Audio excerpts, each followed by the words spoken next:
sistema nervioso central.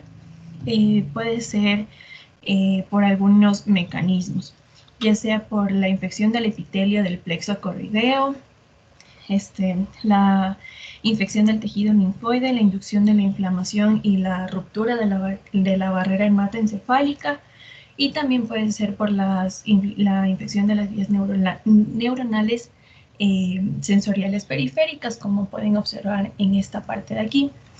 Después de esto, lo que se va a ocasionar es la inducción ya de la respuesta inmune, que se va a presentar con el aumento de los quimioatrayentes y de los neutrófilos, de las células TCD8 y los monocitos. También se va a presentar un incremento de la interleucina 1 beta, que se ha visto pues que más que nada está presente y aumentada en este tipo de meningitis viral. Sin embargo, este tipo de meningitis no está, o la fisiopatología más que nada, no está del todo definida. Y también se menciona que en muchos casos no se detecta que exista toda esta respuesta inmunológica, y solamente cuando ya se logra detectar es porque este tipo de meningitis se manifiesta más que nada como un síndrome encefalítico severo, que ya les había mencionado a qué se debía. Ya. En cuanto a las manifestaciones clínicas, tenemos la presentación más que nada en los bebés, que va a ser de inicio abrupto, con fiebre acompañada de síntomas inespecíficos como irritabilidad, mala alimentación, vómitos, diarrea, síntomas respiratorios. Ya el examen físico se encuentra una fontanela abultada, la rigidez nucal, y también puede presentarse erupción cutánea. Igualmente, en los niños y adolescentes se presentan este tipo de síntomas como fiebre, dolor de cabeza, náuseas, fotofobia. En el examen físico también se presenta lo que es la rigidez nucal, erupciones cutáneas, conjuntivitis, la erpangina, que prácticamente esto era como una afectación a la garganta, donde se podían encontrar algunas como papulitas de color rojo, simulando una faringitis. Ya. También las evidencias que encontramos nos mencionaba, como les había comentado, el género que más prevalece en esta infección son los enterovirus. Entonces nos ponía también algunas indicaciones de síntomas clínicos para poder reconocerlos. Y es una aparición aguda de fiebre que oscila entre los 38 y 40 grados, anorexia, náuseas, vómitos, exantemas, mialgias, síntomas respiratorios, tanto superiores como inferiores. Y en los niños y adolescentes puede ser dolor de cabeza, que puede ser retroorbital o frontal, fotofobia y la rigidez nucal, sobre todo en niños mayores de 1 a 2 años. Y también son sugestivos de una infección de enterovirus, la presencia de conjuntivitis, faringitis, erupción cutánea, erpangina y enfermedad mano-pie, como se puede observar en las siguientes imágenes. Puede presentarse pequeñas úlceras en la mucosa oral o también en la lengua, y también algunas lesiones vesiculares en el pie, a lo que hace referencia que si podemos observar esto es sugestivo de una infección ante enterovirus. Ya. Ahora los criterios clínicos en el CAVISA. Les voy a mencionar prácticamente los que más fuertes son. Por ejemplo, para confirmar, se encuentra en un nivel de bueno el coma, el comienzo brusco, las convulsiones y el dolor muscular. Sin embargo, pues como un nivel de exclusión se encuentra la cefalea grave, el comienzo brusco y el dolor muscular. Pero los más importantes son estos que podemos ver aquí. La fontanela bombada va a ser de un nivel de confirmación muy fuerte, y también de un nivel de exclusión, pues bueno. En el líquido cefalorraquídeo podemos observar la albúmina elevada, que también es un criterio muy fuerte. Igual de exclusión viene a ser, pues bueno. Y la rigidez de la nuca, que es uno de los signos también más fuertes, al igual que en el nivel de exclusión. Ya. Ahora tenemos que hacer el diagnóstico diferencial, como les había mencionado, principalmente con la meningitis bacteriana, que ya la vamos a hablar más adelante, la encefalitis viral, que presenta pues los signos que les mencioné al inicio. También tenemos estas otras enfermedades, que es la meningitis de Lyme, que ocurre igualmente en la misma temporada que las infecciones por enterovirus, pero tiene una mayor duración de los síntomas. Y también pues se dice que las otras características clínicas incluyen eritema migratorio, parálisis del nervio craneal y también papiledema y recuento de neutrófilos de líquido cefalorraquídeo menor al 10%. En la encefalitis autoinmune, los pacientes, afectados generalmente van a presentar síntomas neuropsiquiátricos como déficit de memoria, cognición, psicosis, convulsiones, entre otros. Y la meningitis tuberculosa, que también ya la vamos a mencionar más adelante, así que prácticamente debemos distinguirla preguntando factores epidemiológicos, que ya lo vamos a ver adelante. Y aquí les había puesto pues una tabla de UpToDate donde menciona la diferencia principal entre meningitis viral y bacteriana, que por cuestión de tiempo no las voy a mencionar, pero pues la pueden revisar después. Esto también es súper importante, ya que nos mencionaba cómo podemos diferenciar una meningitis con los hallazgos típicos del líquido cefalorraquídeo. Como podemos observar aquí, los parámetros son de glucosa, proteína y la pleocitosis. Igualmente están aquí pues lo que se puede encontrar, sus cifras y qué tipo de meningitis está más común. Así que también lo pueden revisar más adelante. Ya.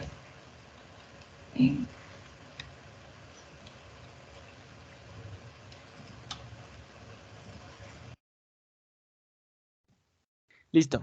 En lo que respecta a la búsqueda y el análisis crítico de las evidencias, bueno, síguele por favor. Vamos a definir primeramente lo que son los objetivos. En este caso, tenemos que tomar en cuenta que este tipo de meningitis es autolimitada, se considera en la mayoría de ocasiones, con excepciones con respecto a las comorbilidades o algún otro tipo de situación.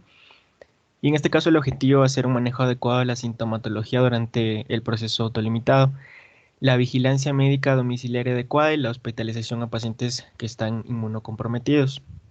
Siguiente, por favor. Ya hemos encontrado algunos artículos como este de la Sociedad Americana de Microbiología, como de Medscape, que respaldan el hecho de que la etiología más común es por enterovirus. Siguiente, por favor. Esta es un poquito más actualizada de UpToDate. Igualmente del manejo, del pronóstico y la prevención de meningitis viral. Y de igual manera, en esta revista de Nature Public Health Emergency, Emergency Collection, que es del 2021. Entonces nos basamos en estos artículos para poder definir el tratamiento del que vamos a hablar después y el manejo en este tipo de pacientes. Síguele, por favor. En lo que respecta a la selección de fármacos, hemos escogido dos grupos farmacológicos, uno que respecta a los inhibidores de la cápside viral y otro de los análogos de nucleósidos sintéticos. En el primero, el que hemos elegido como fármaco principal es el pleconaril y en el segundo el aciclovir. El primero es el que es más efectivo, según la evidencia, contra los enterovirus y el segundo contra el virus del herpes simple. Siguiente, por favor. Ya, el pleconaril, con respecto a su farmacodinámica, ya habíamos hablado que actúa sobre la cápside, sobre la proteína viral 1. Entonces, esto hace que impida el de recubrimiento del ARN viral y por lo tanto, este no puede ingresar a la célula para hacer su proceso de replicación utilizando la maquinaria celular. Entonces, con respecto a su farmacocinética, su vía de administración va a ser oral o tópica, en este caso intranasal. Va a tener una buena biodisponibilidad. También es muy liposoluble, por lo que puede también atravesar la barrera hematoencefálica. Hay una gran unión a proteínas.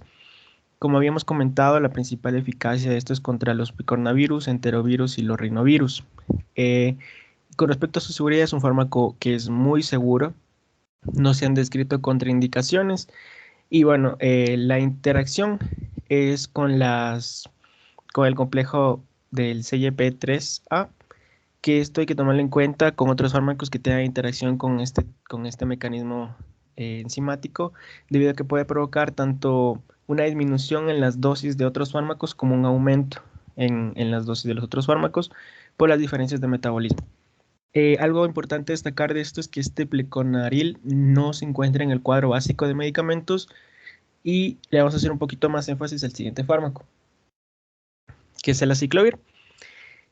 Bueno, este se encuentra en el cuadro básico de medicamentos. Su farmacodinámica es interferir con la ADN polimerasa viral, inhibiendo la replicación del ADN viral. La vía de administración, lo que se encuentra es vía oral.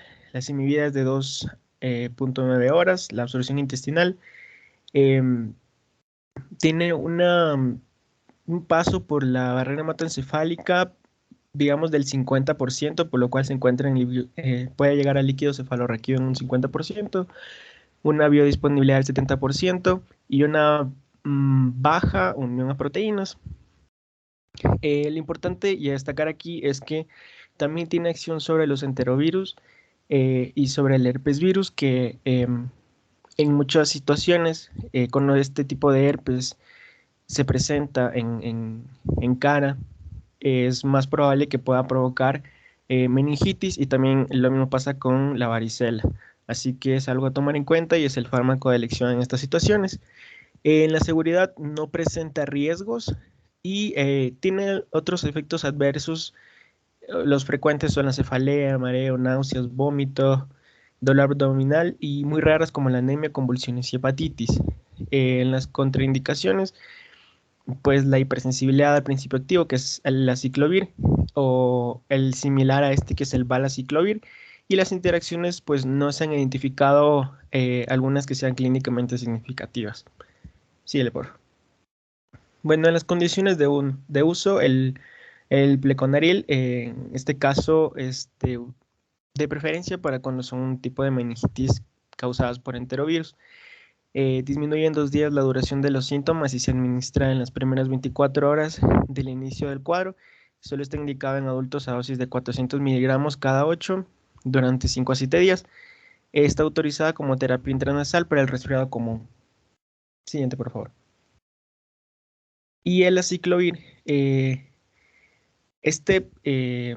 reduce el riesgo de mortalidad por encefalitis por lo que es el virus del herpes simple, está en un 20%. La administración empírica en pacientes con síntomas o signos clínicos de encefalitis aguda, sospecha de infección por herpes simple o virus de varicela zoster y de herpes zoster, perdón, pacientes inmunocomprometidos con sospecha de infección por herpes simple o varicela. Esto es importante tomar en cuenta porque el diagnóstico diferencial, o con lo que más se puede confundir, es con una meningitis de tipo bacteriana. De manera que no se debería aplicar una terapia empírica con antivirales a menos de que se sospeche de estas por infecciones de herpes o de varicela, o hasta no tener los resultados de laboratorio que indiquen que no hay infección por bacterias. Entonces, la dosificación para el virus de herpes simple neonatal son de 60 miligramos por kilogramo por día, intravenoso cada 8 horas, mínimo por 21 días.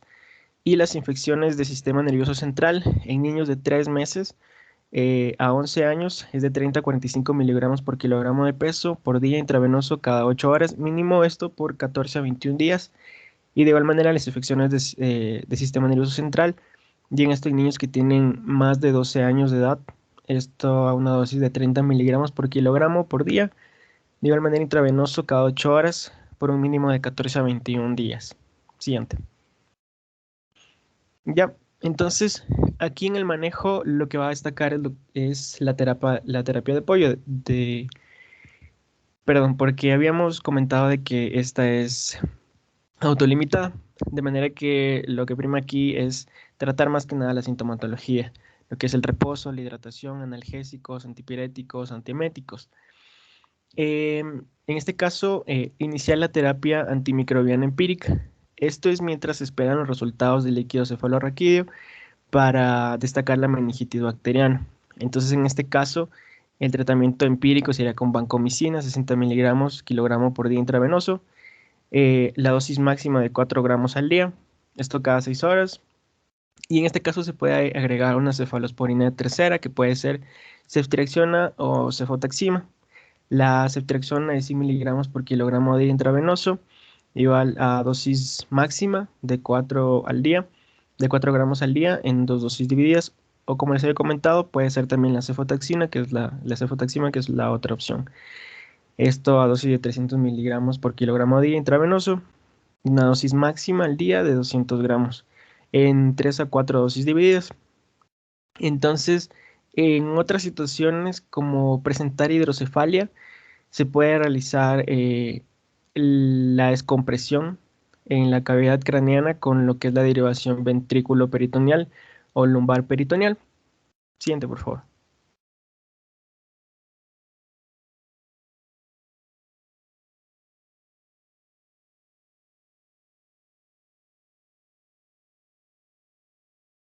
Bien, ahora vamos a hablar sobre la meningitis bacteriana. Puedes pasarle por sí. Ok, la meningitis bacteriana en sí es una infección del aracnoides y del líquido cefalorraquídeo, tanto en el espacio subaracnoideo como en los ventrículos cerebrales. De acuerdo a su agente causal microbiológico, bueno, este varía dependiendo el factor de riesgo de los pacientes y asimismo dependiendo de la edad. Entonces, según este estudio, por ejemplo, en neonatos, el agente causal más frecuente es el Streptococcus agalactiae. En niños es la Neisseria meningitidis y en adultos es el Streptococcus pneumonia. Y asimismo nos damos cuenta en la parte derecha que de acuerdo a los factores de riesgo, por ejemplo, pacientes diabéticos, pacientes alcohólicos, pacientes inmunodeprimidos o con cáncer, el agente causal más común suele ser el Streptococcus pneumonia. A nivel de nuestro país, los últimos datos reportados fueron de enero a marzo de 2021, donde se reportó que 8 casos de meningitis meningocócica.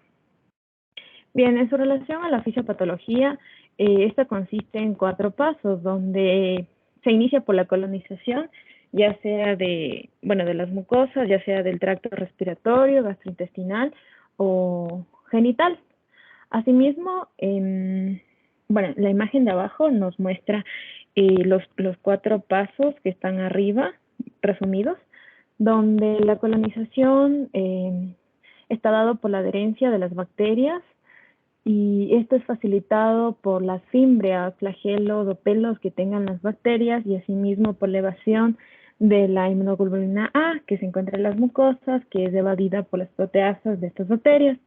Entonces, por los espacios intercelulares es donde estas bacterias van a ingresar y van a invadir el torrente sanguíneo, donde tienen una supervivencia intravascular y es debido a que sobre todo se ha reportado en bacterias, en agentes patógenos encapsulados.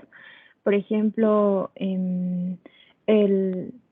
la Neisseria meningitidis, la Haemophilus influenza, entre los más comunes. De ahí ya existe una invasión meningia, y esto es debido a que los factores patógenos del agente causal van a superar la respuesta inmunológica del huésped. Y también se ha reportado aquí que existen ciertas mutaciones, por ejemplo, en el factor NK beta, que no permite una buena respuesta del sistema inmune. Puedes pasarle, por favor. Entre los criterios clínicos se han reportado, de forma general, sobre la meningitis, que existe una triada, es muy común, pero más se presenta en pacientes mayores de 60 años, donde es la fiebre mayor a 38 grados, esto se presenta en un 74% de pacientes, existe rigidez de la nuca, que asimismo de forma clínica se le puede evaluar con los signos de Kerning y Brudzinski, donde existe, por ejemplo, en los signos de Kerning, se da positivo cuando a pesar existe una rigidez de la nuca y al paciente se lo coloca en decúbito supino y se coloca la cadera en 90 grados y al momento de realizar esto o de elevar la rodilla, asimismo refiere dolor o molestia. En cambio, el signo de Brudzinski existe igual una rigidez severa del cuello que cuando se aplica una flexión, se flexiona a sí mismo la cadera y las rodillas. Bueno, esto en forma clínica. También se ha reportado, por ejemplo, que algunos pacientes presentan petequias, pero esto es como más común en la Neisseria meningitidis, o sea, en la meningitis meningocócica, pero no es tan específica de este tipo de meningitis, porque se pueden ver en otras enfermedades, las petequias generalizadas. También, por ejemplo, existe cefalea en un 84% de los pacientes. También la alteración del estado mental, puede haber confusión. Puedes pasarle por sí. Aquí están, en cambio, expuestos los criterios clínicos de la plataforma CAVISA, donde se muestran el nivel de confirmación y el nivel de exclusión. En honor al tiempo, solo vamos a mencionar los más fuertes o los más importantes de la meningitis bacteriana. Entonces, de acuerdo para el diagnóstico definitivo de la meningitis bacteriana, obviamente se debe hacer un estudio del líquido cefalorraquídeo. Entonces, el nivel de confirmación muy fuerte en este tipo de meningitis es cuando existe una albúmina elevada, cuando se encuentran bacterias, cuando existe una glucosa baja. También otro criterio fuerte de confirmación es una pleocitosis, pero neutrofílica, a diferencia, por ejemplo, de la viral, que suele ser más linfocítica. También otro de los criterios de confirmación fuertes es las convulsiones que puede presentar en un paciente, pero más adelante veremos el diagnóstico diferencial en pacientes que tienen convulsiones, pero no meningitis. Convulsiones generalizadas estoy hablando. En el nivel de exclusión, en cambio, por ejemplo, es muy fuerte cuando se trata de, o sea, que no existe un resultado del líquido cefalorraquídeo que sea una pleocitosis neutrofílica, asimismo cuando no existe cefalea grave. De acuerdo con esta plataforma, puedes pasarle por favor. Asimismo tenemos acá igual sobre los criterios clínicos del CAVISA, donde por ejemplo la rigidez de la nuca igual es un criterio de confirmación fuerte. El rechazo mamario, esto tiene que ver con los pacientes neonatos, ¿no? Y el nivel de exclusión está muy fuerte cuando no existe la fiebre alta, según este tipo de plataforma. Puedes pasarle, por favor. Y el diagnóstico diferencial, como les había mencionado, existen 3 pilares importantes en el diagnóstico de la meningitis bacteriana. El uno es el estudio líquido cefalorraquídeo, el segundo es el neuroimagen, siempre y cuando sea necesario, y el tercero son los factores epidemiológicos de un paciente, porque, bueno, la meningitis puede ser incluso la meningitis aguda adquirida en la comunidad o la meningitis que fue adquirida en un ambiente intrahospitalario, por ejemplo, de un paciente que sea, bueno, que esté post cirugía, algún tratamiento quirúrgico, etcétera. Entonces aquí tenemos el diagnóstico diferencial, la meningitis viral, como ya lo mencionaron antes, sobre los criterios tanto de laboratorio como clínicos. La meningitis tuberculosa, que vamos a ver más adelante, que es un proceso subagudo, a diferencia de la meningitis aguda, que suele los síntomas ser más tempranos que la meningitis tuberculosa. Asimismo, esta en el examen de líquido cefalorraquídeo se encuentra una pleocitosis con proteínas elevadas y glucosa disminuida, y el diagnóstico definitivo de este tipo de meningitis se lo realiza con el examen de líquido cefalorraquídeo, donde se va a encontrar micobacterias, y también se lo puede realizar por cultivo o por PCR. También existe el reporte de la meningitis fúngica, que igualmente este es un proceso subagudo, y este suele ser más común en pacientes que pasan por un proceso de inmunodepresión o en pacientes igualmente con VIH. Esto es de lo que les hablaba sobre las convulsiones generalizadas sin meningitis. Es importante hacer un diagnóstico en este tipo de pacientes porque la literatura nos dice que, o sea, no siempre se debe atribuir que las convulsiones generalizadas de un paciente sean de meningitis, o sea, sean de causa de alguna infección meningia.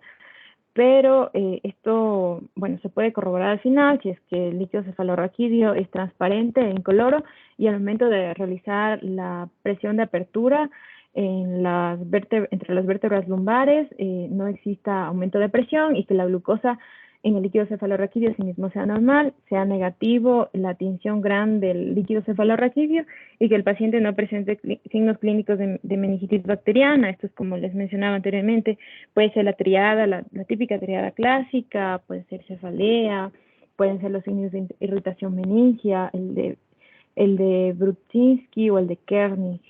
Puedes pasarle, por favor. Bien, aquí también tenemos otra tabla que muestra el diagnóstico diferencial de la plataforma CABISA entre meningitis bacteriana, viral, tuberculosa y criptocócica. Entonces vamos a hablar solo de los más fuertes, donde la albúmina se encuentra elevada en el líquido cefalorraquídeo, en los 4 tipos de meningitis. Obviamente meningitis bacteriana se van a encontrar bacterias. En relación a la glucorraquia suele estar baja en la meningitis bacteriana y en la tuberculosa, asimismo en la criptocócica. Y en los reportes de pleocitosis, aquí sí varía. La meningitis bacteriana por lo general suele ser neutrofílica y la pleocitosis en la viral es linfocitaria, como ya les mencioné. La tuberculosa también suele ser linfocitaria. Y en la criptocócica, asimismo, suele ser linfocitaria. Existe alteración de la conciencia en los 4 tipos de meningitis, pero este criterio es de confirmación más fuerte, por ejemplo, en la meningitis tuberculosa, aunque obviamente es un criterio importante. ¿Puedes pasarle, por favor?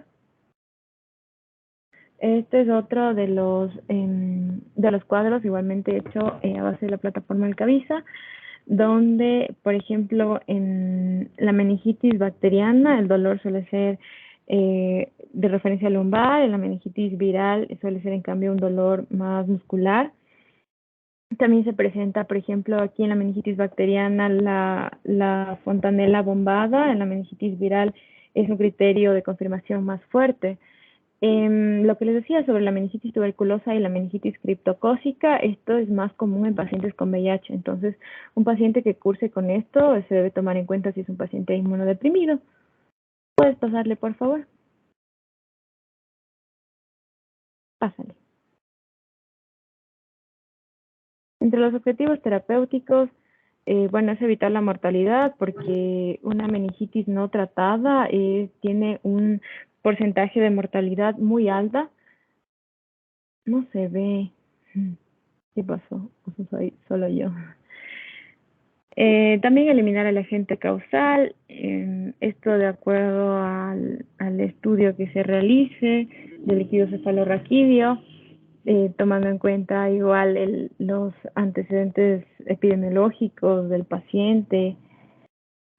También reducir la severidad de los síntomas, y esto de acá abajo quise reducir el riesgo de secuelas, es porque en estos pacientes se ha demostrado que a largo plazo, o sea, los pacientes que sobreviven con meningitis, a largo plazo se recomienda que hagan controles frecuentes con el otorrinolaringólogo, porque en muchos de estos pacientes se ha reportado una pérdida auditiva significativa y déficit neuropsicológicos. A largo plazo, asimismo, el control de comorbilidades y factores de riesgo, porque como vimos en pacientes alcohólicos, en pacientes inmunodeprimidos, en pacientes con cáncer, en pacientes diabéticos, suele ser un poco más común. Y obviamente al final mejorar la calidad de vida del paciente, evitando la discapacidad. Y sobre todo, lo que más se ha reportado es con la pérdida auditiva. ¿Puedes pasarle, por favor?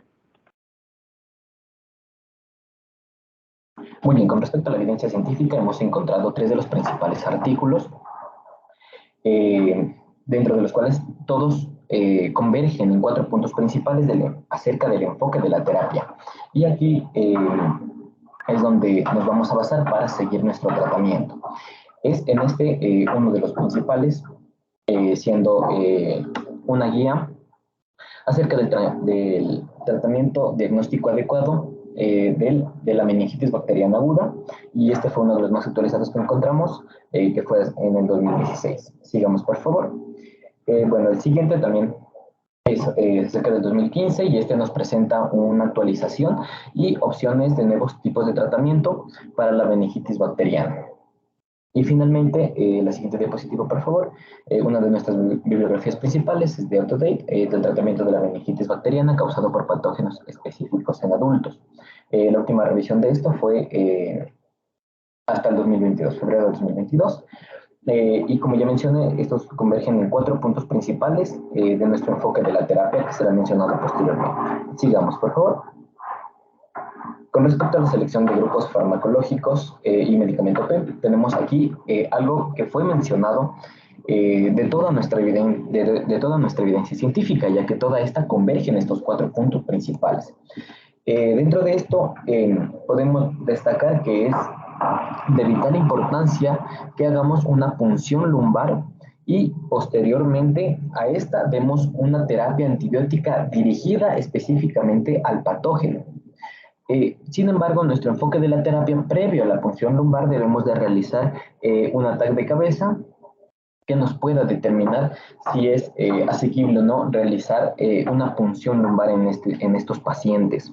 Posteriormente a esta, dirigimos la terapia antibiótica, que ya será mencionada posteriormente, y algo muy importante en la cual convergen todas nuestras evidencias científicas es que sí se puede indicar dexametasona como coadyuvante para prevenir futuras complicaciones. Sigamos, por favor. Denme un momentito para compartirles la pantalla.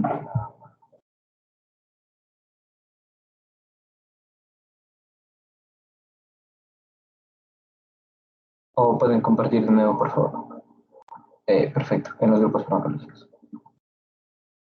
Muy bien. Bueno, con respecto a los grupos farmacológicos que vamos a hacer, vamos a utilizar dos principales. Una para la terapia antibiótica dirigida como tal y otra como terapia coadyuvante. Dentro de la terapia antibiótica dirigida, lo que nos mencionaban las guías era las cefalosporinas de tercera y cuarta generación, principalmente estas, o también podemos utilizar de rescate también los glucopéptidos como la banco o también los aminoglucósidos como la gentamicina. Sin embargo, debemos de tener en cuenta que la penicilina G va a ser dada solamente a personas que se demuestre una sensibilidad. Y como vemos, tenemos una terapia dirigida para nuestros 4 principales agentes etiológicos, tanto Neisseria meningitidis, Haemophilus influenzae y Streptococcus pneumoniae, como también la Listeria monocitrógenes. De la misma manera, debemos de sumarle a estos la terapia coadyuvante, que se lo utiliza con corticoides, principalmente la dexametasona. Y este tiene el objetivo del uso de este fármaco como coadyuvante, por supuesto, va a ser de disminuir la tasa de pérdida auditiva y otro tipo de complicaciones neurológicas que pueden tener nuestros pacientes. Además, todas nuestras bibliografías y evidencias científicas apuntan a que esta reduce la mortalidad en pacientes adultos que tengan meningitis neumocócica. Siguiente, por favor. Muy bien, aquí tenemos todos los grupos terapéuticos. Dentro de la penicilina G, benzatínica, que sí se encuentra dentro del cuadro nacional de medicamentos básicos, tiene una farmacodinámica que se relaciona con inhibir la síntesis de la pared celular, uniéndose a las proteínas fijadoras de penicilina, y finalmente esto inhibe todo el paso final a la transpeptidación en la síntesis de proteoglucanos en la pared. Algo de destacar en la farmacocinética de este fármaco sería que principalmente se metaboliza a nivel del hígado y se excreta principalmente por el riñón. Lo que es muy importante aquí es la eficacia que tiene contra Neisseria meningitidis, la Listeria monocitógenes y también la Streptococcus pneumoniae. Por supuesto, siempre vamos a indicar la penicilina G solamente en pacientes sensibles. Si detectamos algún tipo de resistencia, nos vamos hacia otras líneas de tratamiento que serán mencionadas posteriormente. Y bueno, en honor al tiempo, la seguridad y conveniencia no les voy a mostrar, pero pueden leerla aquí. Sigamos, por favor. Otro de los grupos terapéuticos que vamos a usar serían las cefalosporinas de tercera generación, tanto ceftriaxona o cefoxima, las dos con el mismo nivel de evidencia de eficacia como tal, tanto para Neisseria meningitidis y Haemophilus influenzae. Lo que sí debemos de tener en cuenta es su seguridad, ya que cada una puede tener diversos efectos adversos, y debemos de indicar una terapia dirigida e individualizada hacia cada uno de nuestros pacientes. Siguiente, por favor. Ahora también tenemos dentro de los glucopéptidos, tenemos la vancomicina. Tanto a nivel farmacocinético y farmacodinámico, es importante recalcar que este es un bactericida y tiene una escasa absorción a nivel oral.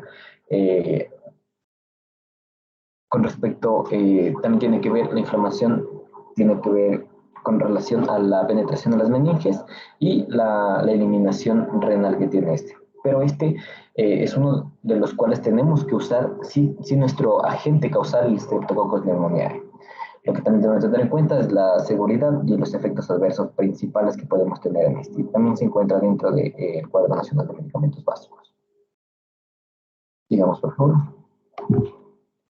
Y finalmente la dexametasona, que en este caso, como ya mencionamos, la eficacia específicamente en meningitis bacteriana sí se debería de usar, y principalmente para prevenir o ayudar en el edema cerebral, y también para disminuir la tasa de pérdida auditiva, y también la comorbilidad que puede tener muy alta la meningitis como tal. Sigamos, por favor. Ahora, después de mostrarle todas estas, lo que nos recomiendan todas las guías es iniciar la terapia dirigida. Por lo tanto, principalmente debemos de realizar la punción lumbar y después de esto identificar el agente causal. Entonces, para Streptococcus pneumoniae, la primera línea es vancomicina sumado a la cefalosporina de tercera generación, que es la ceftriaxona. Y debemos de evaluar si tiene o no nuestro paciente sensibilidad a la penicilina, para que en ese caso retornemos a la penicilina G. Caso contrario, seguimos en nuestra primera línea, que sería la vancomicina, y debemos de dar un tratamiento de 10 a 14 días. Muy bien, ahora con Neisseria meningitidis nos menciona que la primera línea es una cefalosporina de tercera generación, ya sea cefotaxima o ceftriaxona. Las dos con la misma eficacia en la Neisseria meningitidis como tal. Igualmente, si detectamos que nuestro paciente es sensible a la penicilina, la recetamos la indicamos. Y en cambio la duración de la terapia es alrededor de los 7 días, sobre los 7 días. Sigamos, por favor. Ahora con Haemophilus influenzae, también nos recomienda las guías una cefalosporina de tercera generación, sea ceftriaxona o cefotaxima, y también un tratamiento de por lo menos 7 días. Lo que debemos de ver es que cuando nuestro agente causal es Haemophilus influenzae, tiene nuestro paciente una menor probabilidad de desarrollar discapacidad auditiva al finalizar nuestra terapéutica. Sigamos, por favor. Y también finalmente tenemos con respecto a la Listeria monocytogenes, que nuestra primera línea va a ser la penicilina G, sumado a una dosis de gentamicina. Todo esto debe de ser dividida en 3 dosis iguales como tal. Algo que pasa solamente y específicamente con la Listeria monocytogenes, que no pasa con las anteriores agentes etiológicos, es que no podemos indicar dexametasona, ya que se ha indicado en nuestras 3 evidencias científicas, nos menciona que se asocia a una mayor mortalidad en nuestros pacientes.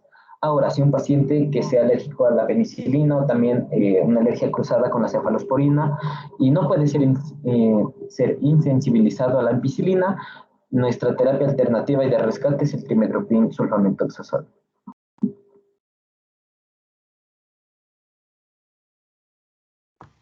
Bueno, para continuar rápidamente yo voy a hablar sobre lo que es la definición y lo que abarca en sí lo que es la meningitis tuberculosa. Bueno, para empezar vamos a tener que como definición tenemos que es una manifestación extrapulmonar de la tuberculosis que se da por la llegada del Mycobacterium tuberculosis a las meninges. Lo importante a recalcar de esta enfermedad del sistema nervioso central es que es una manifestación poco común, pero que es bastante devastadora. Generalmente esta se presenta solo en el 1% de todos los casos de tuberculosis y tiene una alta mortalidad y un nivel además preocupante de morbilidad neurológica. Bueno, también tenemos que en cuanto a la fisiopatología. Bueno, dentro de lo que es la fisiopatología, sabemos, como ya mencionó mi compañera, hace un rato que la mayoría de estas infecciones se dan por la vía hematógena. En el caso del Mycobacterium tuberculosis, lo que va a pasar es que es un bacilo ácido resistente, es aerobio, es inmóvil y no forma esporas. Generalmente este afecta a los seres humanos y tiene un tiempo de duplicación bastante lento, que va a ser de 15 a 20 horas. Bueno, es algo importante que la adquisición de esta infección por Mycobacterium tuberculosis ocurre generalmente por la inhalación de núcleos que contienen a los bacilos. Entonces, generalmente esto de manera eventual va a conducir al depósito de los mismos en los alveolos. Cuando estos están en los alveolos, es decir, cuando se produce una tuberculosis pulmonar, estos bacilos van a interactuar con los macrófagos alveolares a través de diferentes receptores y cuando se activan, estas células inmunitarias innatas, se van a liberar citocinas, quimiosinas y se produce una respuesta inmunitaria, la cual como última instancia lo que va a hacer es formar un granuloma. Entonces, en las primeras etapas de este proceso, antes de que se dé una contención, por así decirlo, real, o sea, de que se forme de por sí el granuloma, muchos bacilos se filtran hacia lo que van a ser los ganglios linfáticos, que van a drenar, y existe lo que es una bacteriemia de bajo nivel, en la que este Mycobacterium tuberculosis se disemina a los sitios distantes del cuerpo. Generalmente se da, como les había mencionado, por vía hematógena y ocurre en regiones del cuerpo que están altamente oxigenadas. Entonces, como sabemos, el cerebro es una de estas regiones que necesitan bastante oxígeno en nuestro cuerpo, por lo que va a viajar hacia esta zona, lo que es el Mycobacterium tuberculosis.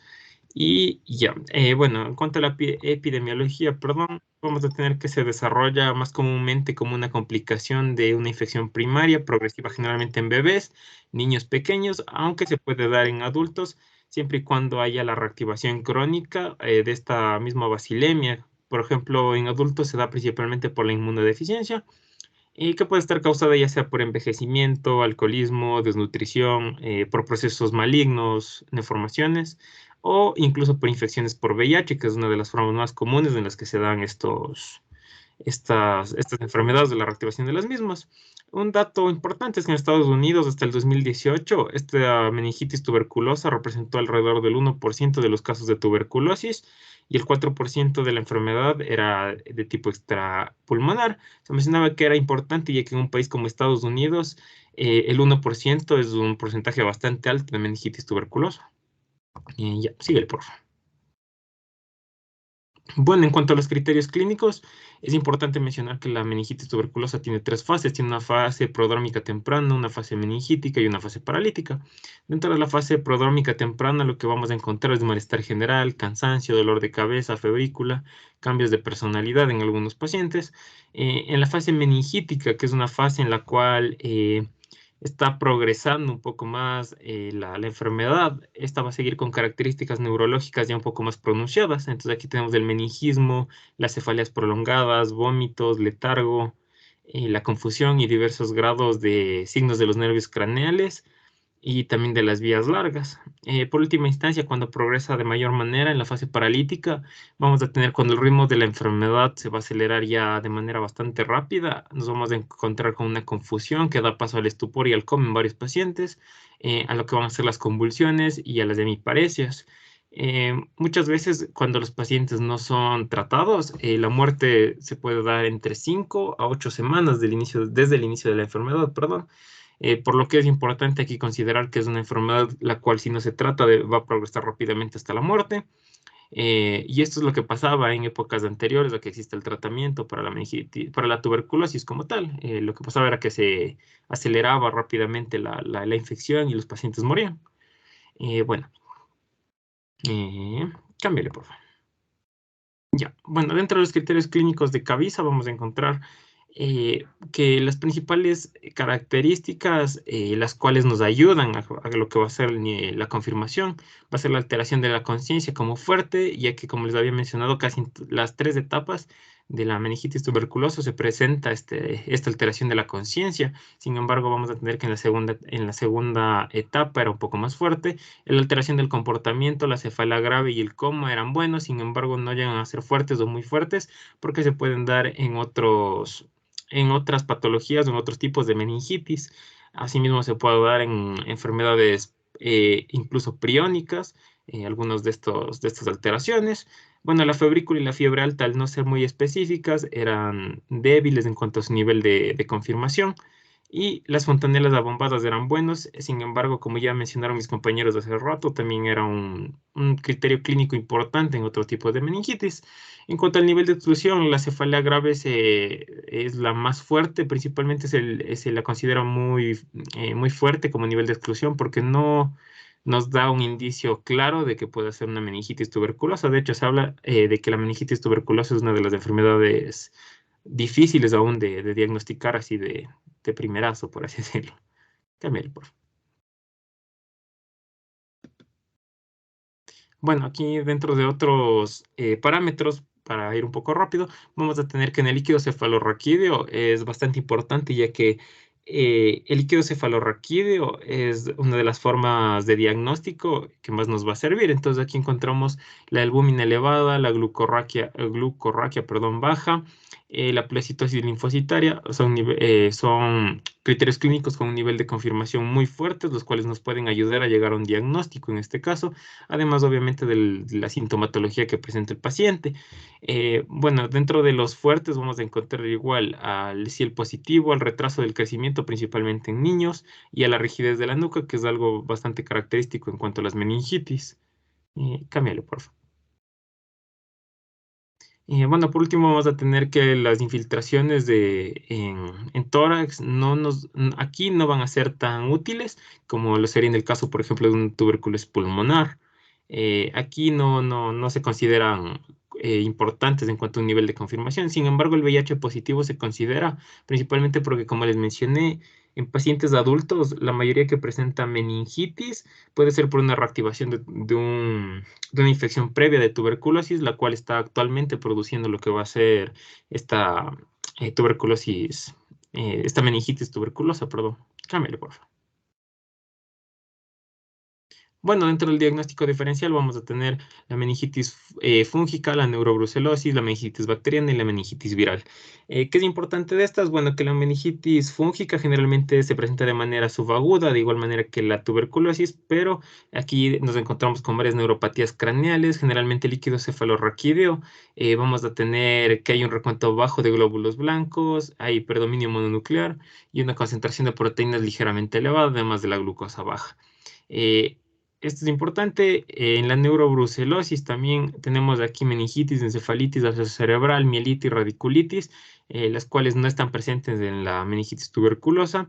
Generalmente aquí el líquido cefalorraquídeo incluye pleocitosis, pero es importante la cantidad de células, que es de 10 a 200 glóbulos blancos, de igual manera mononucleares, que también se encuentra en la tuberculosis, pero se encuentran en mayor cantidad. En los niveles de proteína elevados de leves a moderados, hipoglucorraquia y adenosina desaminasa elevada. Dentro de lo que es la meningitis bacteriana, encontramos que, a diferencia de lo que es la meningitis tuberculosa, se presenta de manera aguda. La meningitis tuberculosa se presenta de manera subaguda. Esto es bastante importante en cuanto al diagnóstico. Y bueno, vamos a encontrar que esto se presenta de igual manera con fiebre, rigidez de nuca y alteración del estado mental. Sin embargo, se hablaba de que en la meningitis bacteriana no era tan común que haya un estado de alteración mental tan claro como en lo que va a ser la meningitis tuberculosa.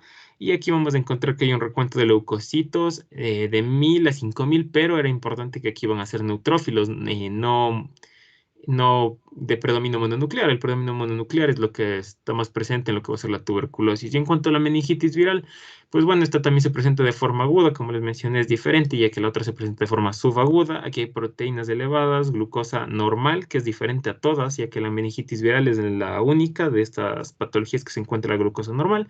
Y también que tenemos, si realizamos una tinción gramo o un cultivo, vamos a tener que estos son negativos, lo cual en los otros no se da de esta manera. Cámbiale, por favor.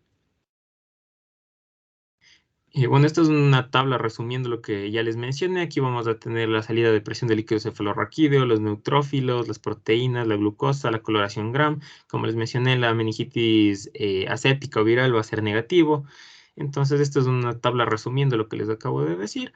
Y bueno, de aquí es importante que en la meningitis tuberculosa vamos a encontrarnos con que los neutrófilos van a ser alrededor de 20, las proteínas van a estar bastante elevadas, la glucosa va a estar baja Y vamos a tener que en la coloración Gram sí vamos a encontrar resultados, además de en el cultivo, que va a ser aproximadamente un 83% positivo. Que me por favor. Bueno, dentro de lo que va a ser el objetivo terapéutico, en uno de nuestros artículos que encontramos, se hablaba de que el principal objetivo de un tratamiento en cuanto a la meningitis tuberculosa era evitar que progrese la enfermedad, ya que esta progresaba de una manera bastante rápida y, como les mencioné, incluso en 5 semanas podía ya llevar a la muerte al paciente o a generar daños neurológicos irreversibles. Entonces hablaba de que el tratamiento como una primera instancia, lo que se trata de hacer es evitar la progresión de la enfermedad y consiguientemente, o sea, lo que se trata de hacer es evitar la mortalidad y tratar de eliminar este agente causal. En algunos casos no se logra, pero generalmente lo que se trata es de evitar la mortalidad y el control de los síntomas. Pero el primero va a ser evitar que progrese la enfermedad, lo que nos va a llevar al resto de objetivos. Cámbiale, por favor.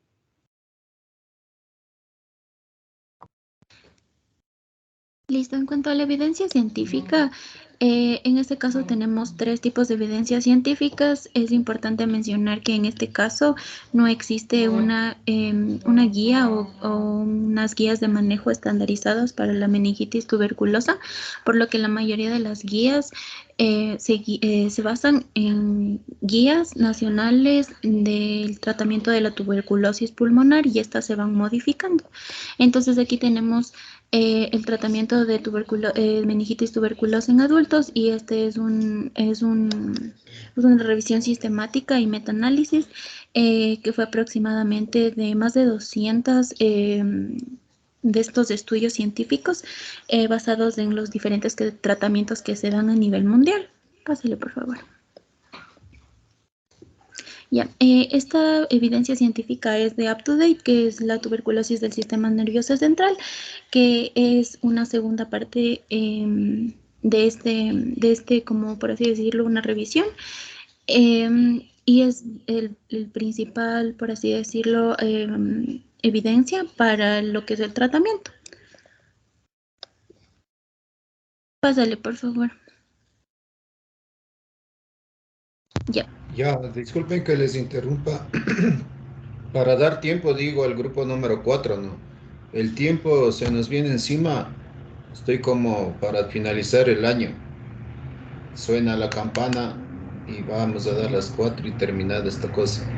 Eh, por favor, suba el grupo 3 y 4 todo lo que haya consultado, las referencias a la carpetita. Disculpen que les insista, solamente el 1 y el 2 han subido sus trabajos.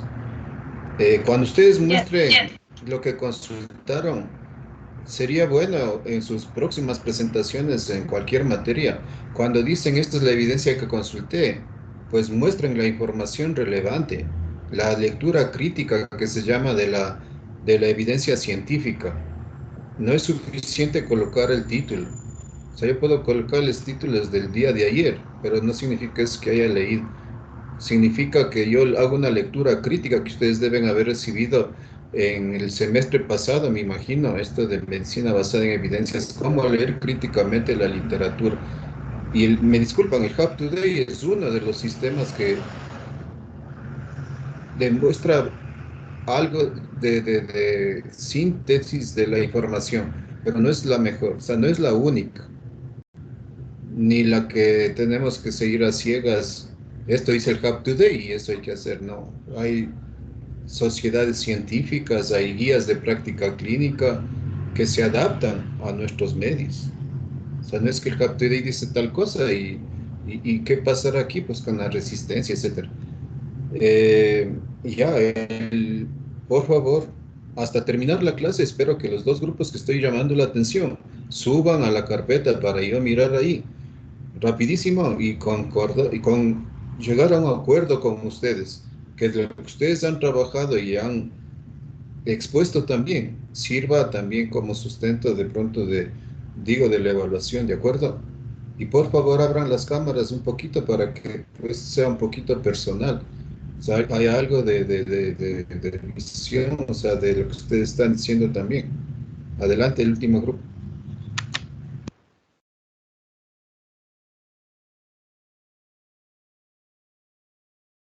Ya, buenas tardes. Para culminar, tenemos encefalitis viral. Pásala a la siguiente, por favor.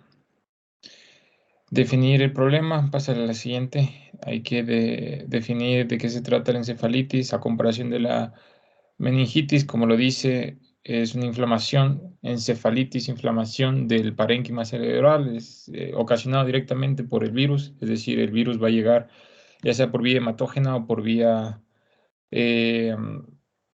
retrógrada a través de neuronal, a través de los axones para llegar al cerebro. Entonces tenemos encefalitis, también puede estar combinado con la meningitis, meningitis encefalitis, si es compromiso de nervios, mielitis, encefalomielitis, etcétera. La epidemiología, la encefalitis se ubica en el puesto 40 de muertes en el Ecuador, de todas las muertes, y han llegado a 263.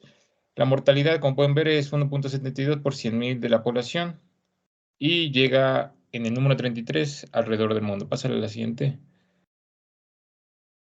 Ya, como pueden ver, esta es la etiología. Son bastantes virus, pero hay que mencionar los más frecuentes. En este caso, sí tenemos de ADN. El virus de herpes simple, el 1, sobre todo, si es que postnatal, el 2, si es neonatal.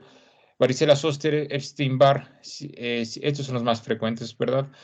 Y también los arbovirus. Los arbovirus ya son virus de ARN.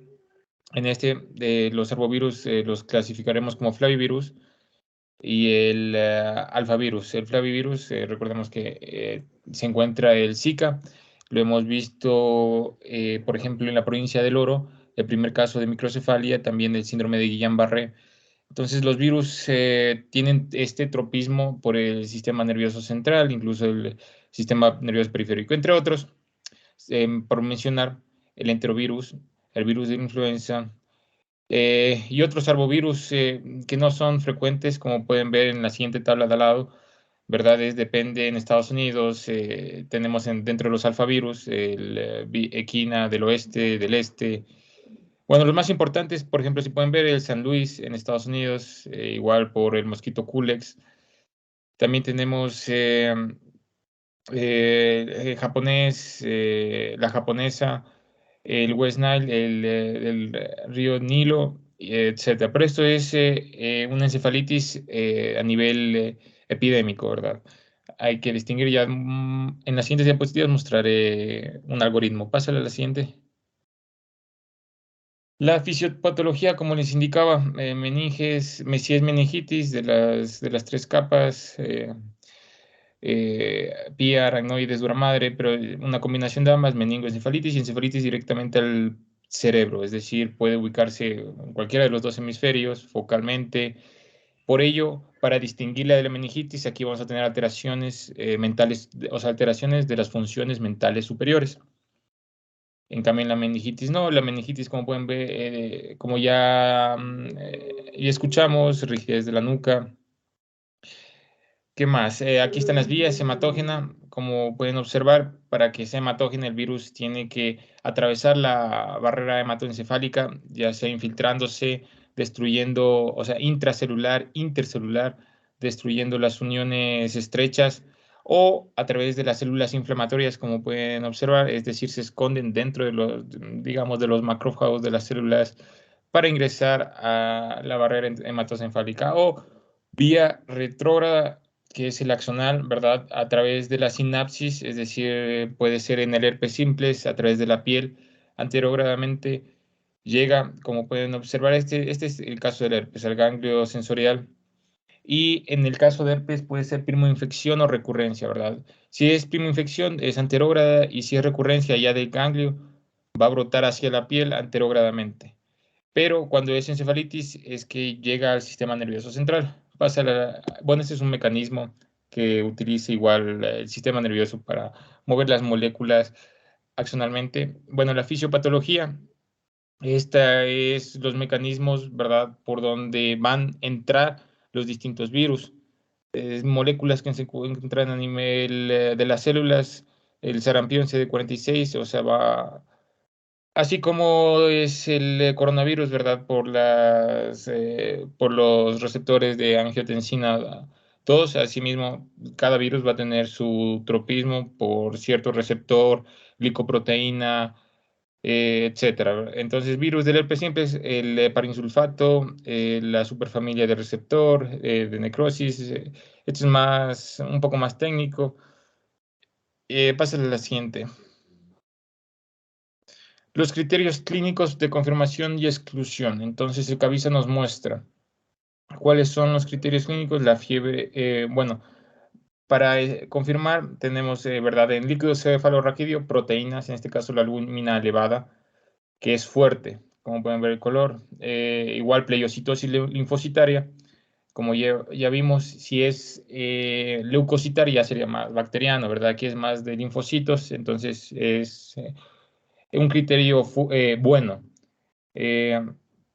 Aquí podemos decir que hay alteración de la conciencia, es decir, a nivel de contenido de conciencia, si es que se presentan alucinaciones o alteración de la conciencia cuando hagamos, si es que se encuentra en sopor, si es que se encuentra somnoliente, etc.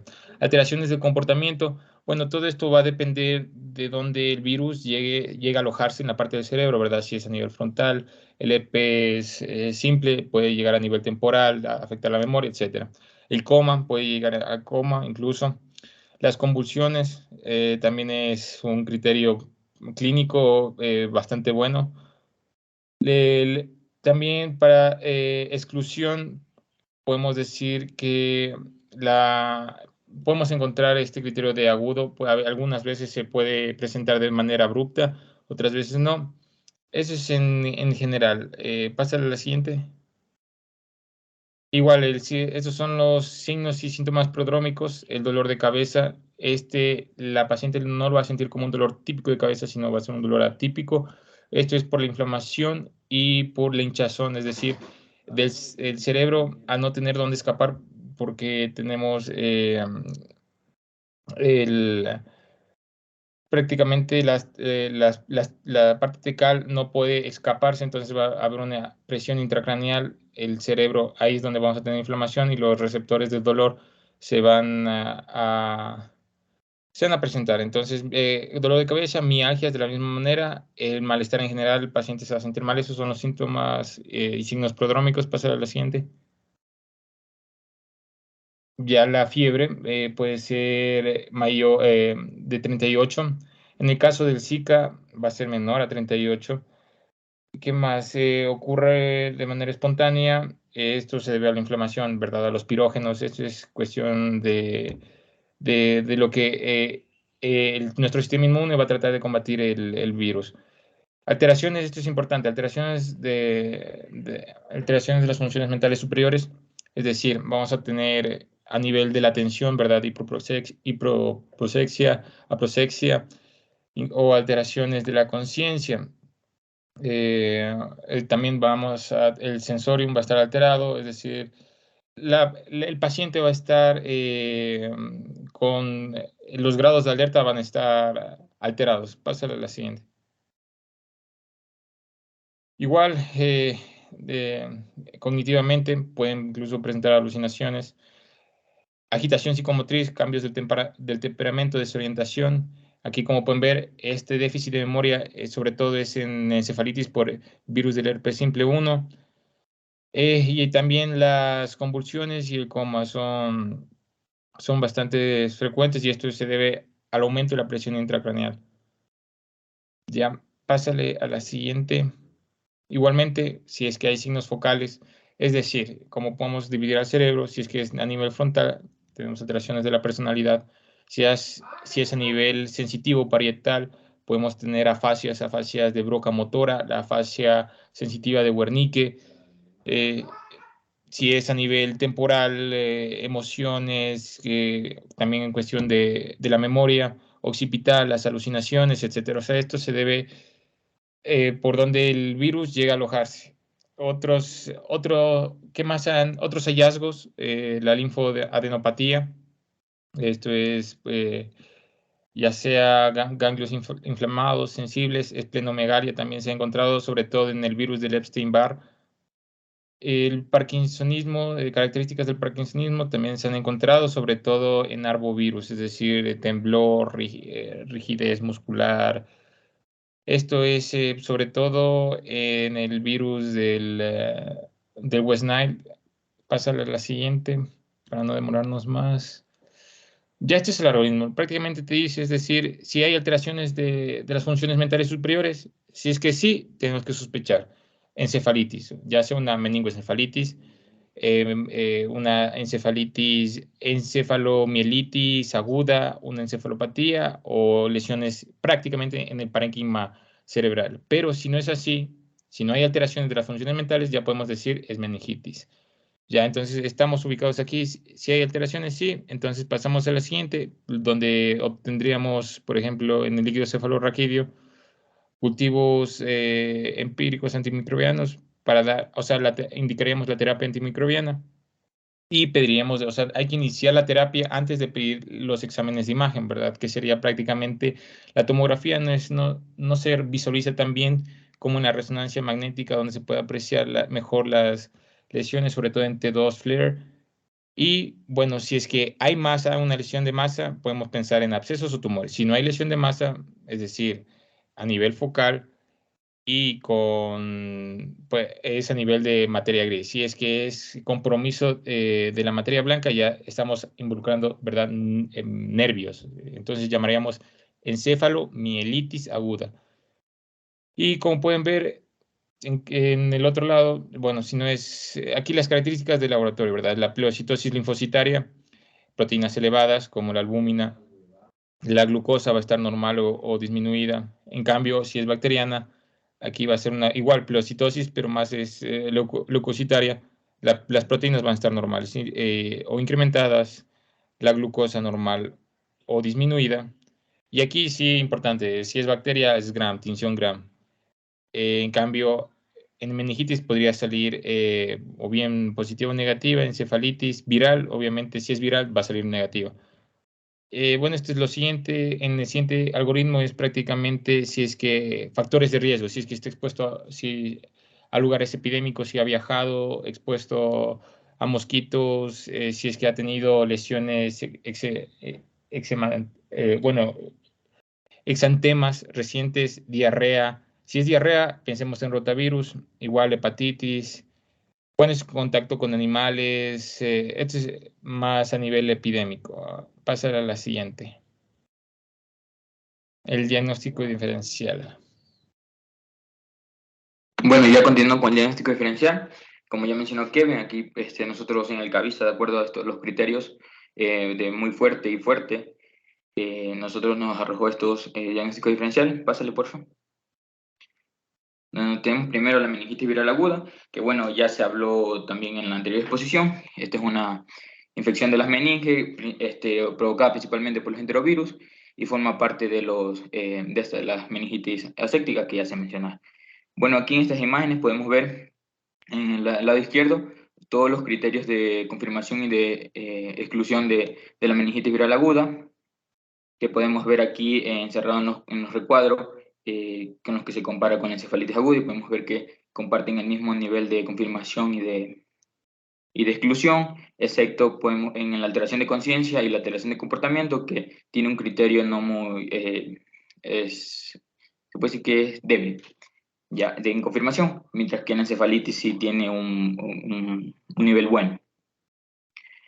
Ya, también otro criterio que vemos aquí es, por ejemplo, el de coma, que en encefalitis es uno muy fuerte, mientras que aquí en la meningitis es un criterio nomás bueno. Y otro dato importante que también mencionaron es que la fontanela bombada tiene un criterio muy fuerte en la meningitis viral aguda, mientras que en la encefalitis no está presente. Cámbiale, por favor. Bueno, y aquí... Disculpen una preguntita nada más en relación a esa diapositiva. ¿Qué significa versus un cuadro y el otro cuadro? En comparación de la meningitis meningitis viral aguda con la encefalitis viral aguda. Perdón otra vez, ¿por qué dice versus? O sea, ¿qué es lo uno y qué es lo otro? Por eso mencioné, Doc, que en la parte izquierda encontramos los criterios de confirmación y exclusión por ejemplo, aquí en este caso de la meningitis criptococócica versus los criterios de confirmación y exclusión de la encefalitis. sea, lo de al lado, el cuadro de la derecha es encefalitis. Sí.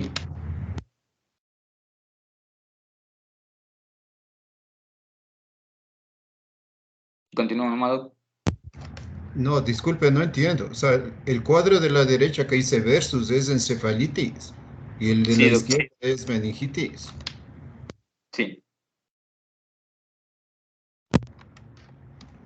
Pero sería bueno que coloquen ahí, pues, porque uno no entiende versus qué. O sea, meningitis versus encefalitis, algo así se entiende. Gracias. Sigo. Bueno, y con respecto aquí a la meningitis criptococócica, esta es una infección micótica oportunista grave que constituye una de las causas primordiales de mortalidad en las personas con infección avanzada del VIH, y según la OPS representa cerca de un 15% de todas las muertes relacionadas con el SIDA. Y bueno, aquí podemos ver que en el cuadro de la izquierda, donde están los criterios de confirmación e exclusión, existen otros criterios muy fuertes para la meningitis criptococócica, como es el líquido cefalorraquídeo con Cryptococcus, con la glucorraquia baja. También, obviamente, que esté presente el VIH, que puede ser también de confirmación muy fuerte o como muy fuerte de exclusión. Otro criterio que también que no tiene la encefalitis, por ejemplo, es el adelgazamiento, con un criterio de confirmación bueno. Otro criterio también muy presente en la meningitis es esto que menciono aquí con la boca blanca, que no se presenta en la encefalitis. Camilo, por favor. Bueno, y con respecto a la búsqueda y análisis bibliográfico, bueno, primero los objetivos terapéuticos, nosotros primero tenemos en determinar si es posible y erradicar el agente causal, aliviar lo que es la sintomatología del paciente, evitar las complicaciones agudas de la enfermedad y evitar en lo posible las secuelas neurológicas. Cámbiale, por favor. Bueno, aquí primero tenemos un artículo de encefalitis viral aguda desde el mes de nacido hasta la adultez. Y cámbiale, por favor. Donde aquí nos presenta primero como unas medidas de soporte que podemos ver aquí en el recuadro, y por cuestión de tiempo no las voy a leer todas, pero sí es importante recalcar que se debe tener un apoyo en las vías respiratorias, en la circulación, intubación de caso de ser necesario, reanimación con líquidos de solución salina, y también tratar lo que son las convulsiones. Con respecto a la terapia empírica, este artículo nos menciona que para todo paciente con sospecha de encefalitis infecciosa aguda se administra lo que es el aciclovir, mientras se obtienen los resultados de los estudios que se les están realizando al paciente, y siempre se debe iniciar lo antes posible si el paciente tiene encefalitis sin explicación aparente. También que nos indica que la terapia temprana es vital porque se asocia con una disminución significativa de lo que es la mortalidad y la morbilidad. Y aquí tenemos las diferentes dosis, por ejemplo, en niños de 28 días nacidos hasta los 3 meses, 20 miligramos por kilogramo de peso intravenoso cada 8 horas. En casos de 3 meses hasta los 12 años, de 10 a 15 miligramos por kilogramo intravenoso cada 8 horas. Y ya a partir de los 12 hasta ya la edad adulta, de 10 miligramos por kilogramo intravenosos cada 8 horas. Y en caso de que no se haya descartado tal vez una meningitis bacteriana, también se le pueden aplicar de manera empírica estos antibióticos. Cámbiale, por favor. Y bueno, aquí me pareció importante recalcar estos cuadros que mencionaba también el artículo, donde se pueden ver los diferentes pistas epidemiológicas con las posibles etiologías, como podemos ver aquí, lo que es más frecuente en los niños de los 28 años nacidos, también con lo que respecta a las estaciones, ya que es muy importante, y también bastante importante lo que respecta a los viajes. Por ejemplo, aquí recalcando lo de Sudamérica, podemos ver que el más frecuente está el virus de la rabia, el virus de la encefalopatía clínica del este, también del oeste, la inmunidad venezolana.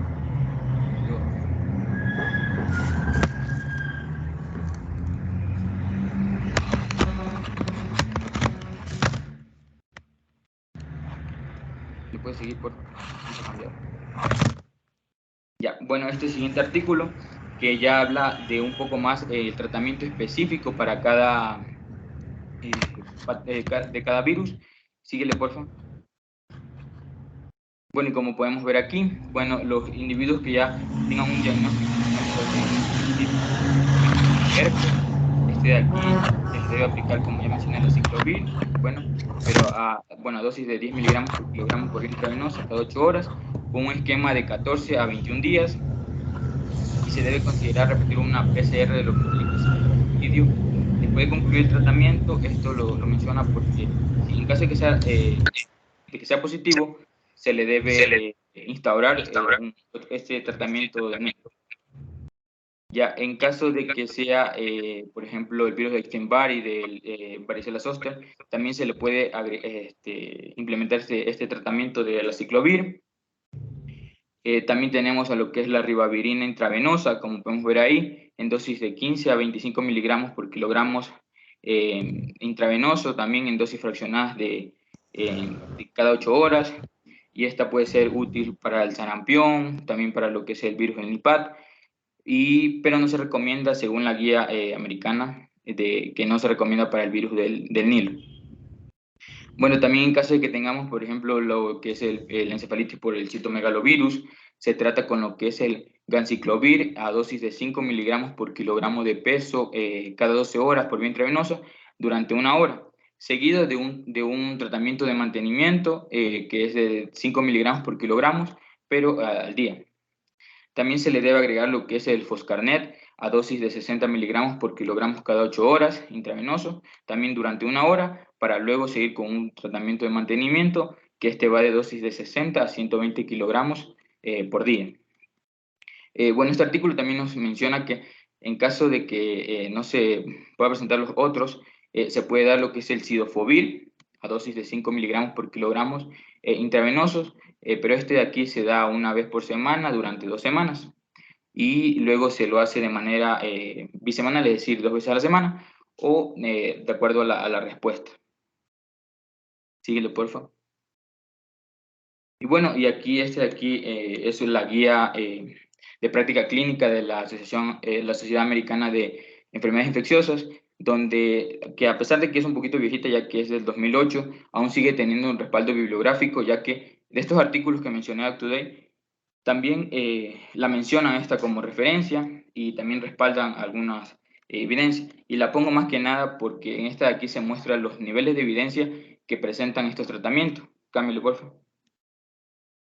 Y como podemos ver aquí, en lo que era la terapia empírica, lo de la administración del aciclovir tiene una gradación de A3, al igual que en las terapias específicas que acabo de mencionar. Aquí podemos ver las diferentes gradaciones que tiene. Y cámbiale, por favor.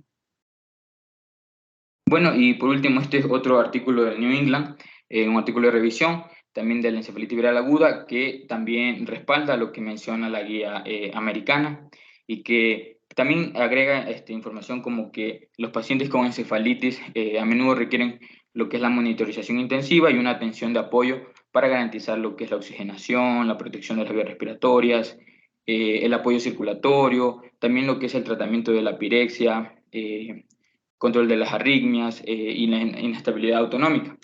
Y también se requiere lo que es un monitoreo y terapia para los efectos directos con la inflamación cerebral, especialmente sobre el edema cerebral que se produce y el aumento de la presión intracraneal. Cámbiale, por favor.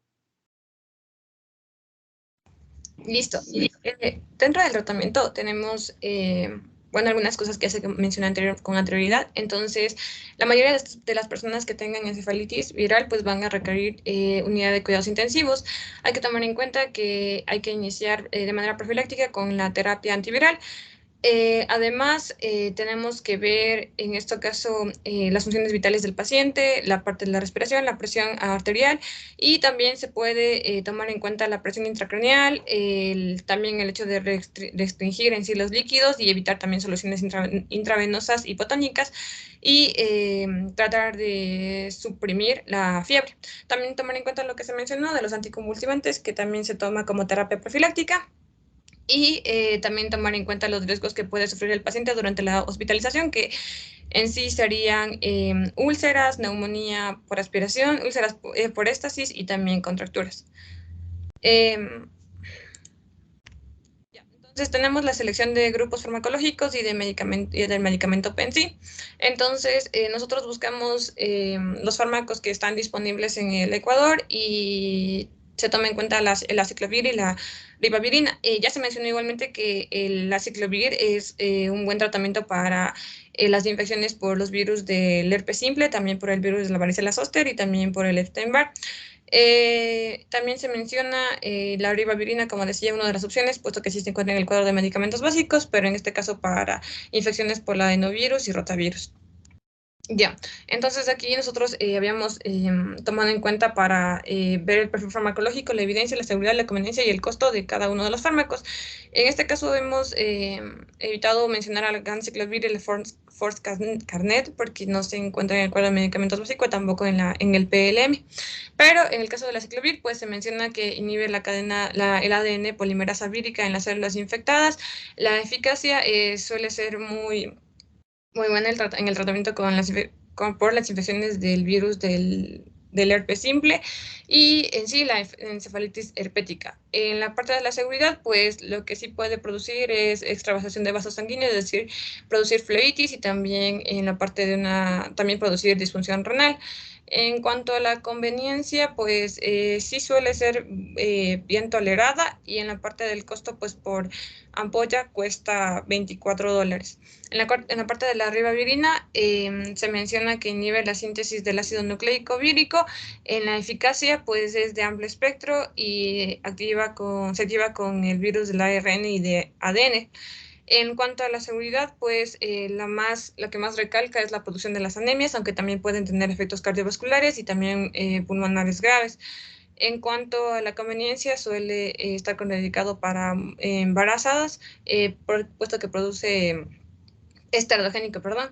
Y en la parte del costo, pues se menciona que en tabletas de 800 miligramos puede salir entre $1.19 y en las tabletas de 1400 miligramos $2.08, pero esto sería por mes. Entonces, tomando en cuenta eso, pues se llega a escribir lo que sería la aciclovir. Lo que sí tendríamos la presentación sería por vía oral, intravenosa o tópica. Para la encefalitis viral sería la intravenosa. Entonces su absorción es intestinal. También hay una distribución muy amplia, por eso llega al líquido cefalorraquídeo, es muy liposoluble y aparte el metabolismo es hepático y la excreción es renal. Entonces, ¿cómo funciona el aciclovir? En sí, lo que se produce es que, o sea, los virus, tanto del Epstein-Barr como el virus del herpes simple y el virus de la varicela zoster, lo que van a producir es, más bien, codifican una enzima y esto se denomina la timidina sinasa del herpes. Entonces, esta va a fosforilar lo que sería el aciclovir, transformándole en un monofosfato de aciclovir. Al mismo tiempo, pues, las enzimas propias de la célula lo que van a producir es igualmente fosforilar a este compuesto, transformándole en un difosfato de aciclovir. Igualmente vuelven a ser fosforilados hasta formar el trifosfato de aciclovir y este es el que literalmente inhibiría lo que sería el ADN de polimerasa viral y provoca la terminación prematura de la formación de las cadenas de ADN viral del virus.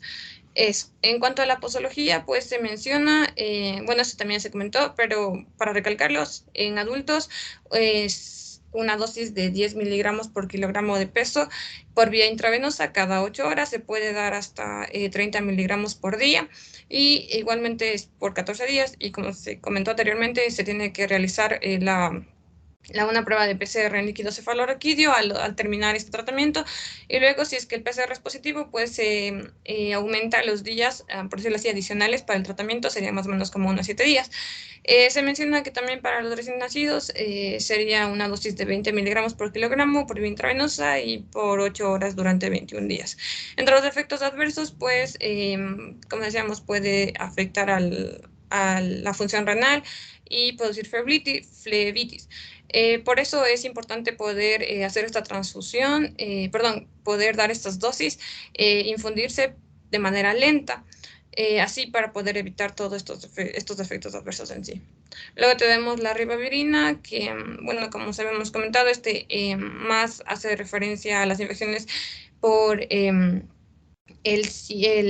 adenovirus o el rotavirus, aunque también se habla de una encefalitis debida al citomegalovirus.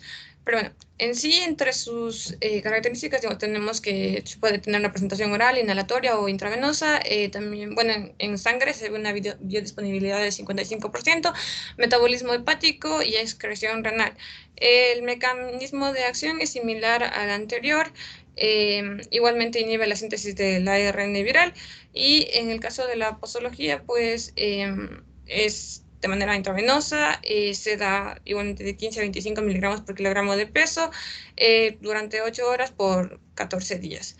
Entre los efectos adversos, pues lo que se comentaba, bueno, en las fotos están algunas de las características que suelen ser similares a la utilización de otros fármacos, pero también se puede ver, por ejemplo, irritación de conjuntivas, exantemas, como se había explicado, creo, la parte más importante, que es el hecho que puede producir anemias, y eso con respecto a este fármaco. Y bueno, en esta parte solamente es para poder comentar que también hay en otras bibliografías dosis que se da, pero de acuerdo, bueno, esto es para pediátrico, y también se da de acuerdo a la tasa de filtración glomerular que tenga el bebé, y bueno, ahí están las dosis, solamente por comentar eso. En cuanto a lo que serían los abscesos cerebrales, pásale por favor.